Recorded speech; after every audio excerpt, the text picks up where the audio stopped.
Before starting our review on the Xiaomi F22 Pro, I want to tell you that I have a giveaway going on and it will close next Monday. It's open to international participants as well as domestic ones here in the United States.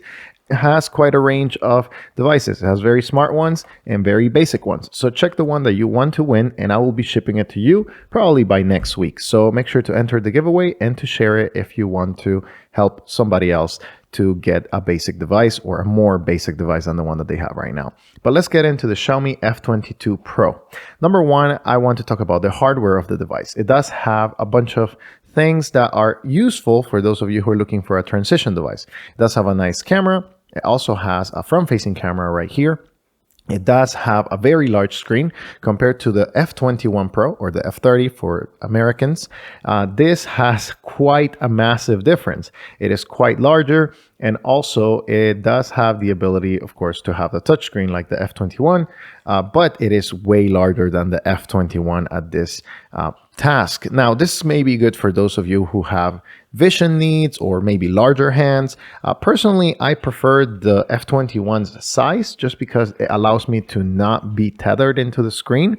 But the F22 is definitely larger and probably you're going to use it a little bit more. Now, you can install pretty much all the apps that you want. You also have the Playstore available to you right there. You can download as many apps as you want. Since it comes in two configurations. It comes in a configuration that does not have Google services, and it comes in a configuration that does have Google services. So if you want to have Google apps like Android Auto, like, Google Messages, or whatever it is that you use for work, then this device does have that ability if you purchase the Google version. Now, this device is mostly compatible internationally, but here in the United States, it is compatible with T-Mobile. Now, that is a caveat for that. It is compatible with T-Mobile, but not in every area, not in every market. So make sure to check the bands of this device and see if they correlate with the bands that you use in your area.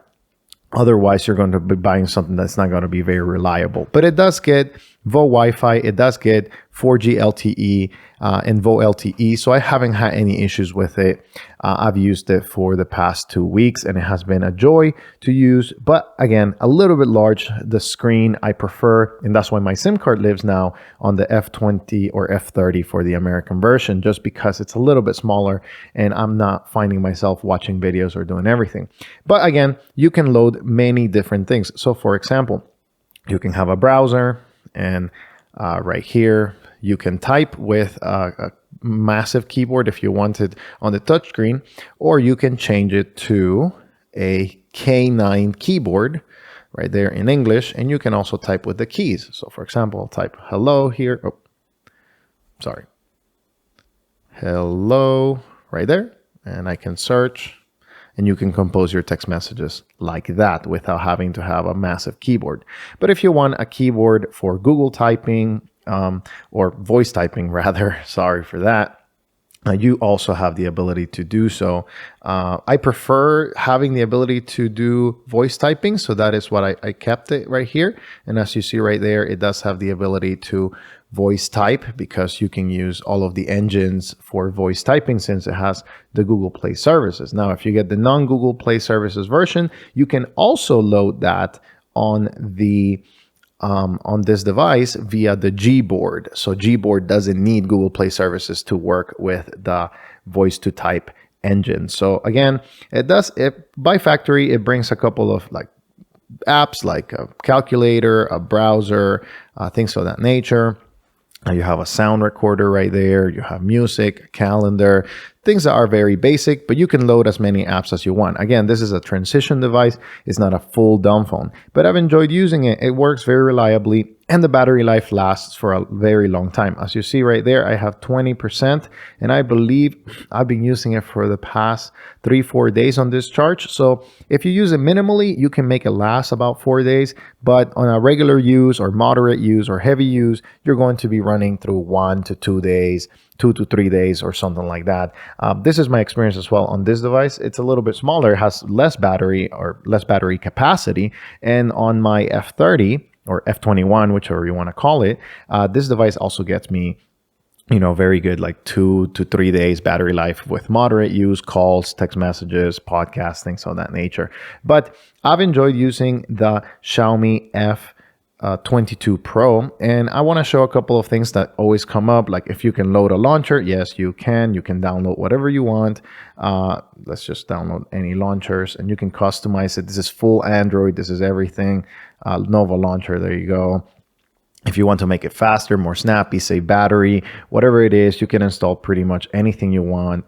As you see there, Nova 7, it makes it look completely different. But of course, you have to make it your preferred launcher. But right there, dark, light, whatever it is that you want to use, Playstore, Assistant, you can configure this device to do anything you want for all the apps that you have. Now, I want to compare it size-wise and feature-wise with a little bit of a bigger phone. So here we have the Phone 22.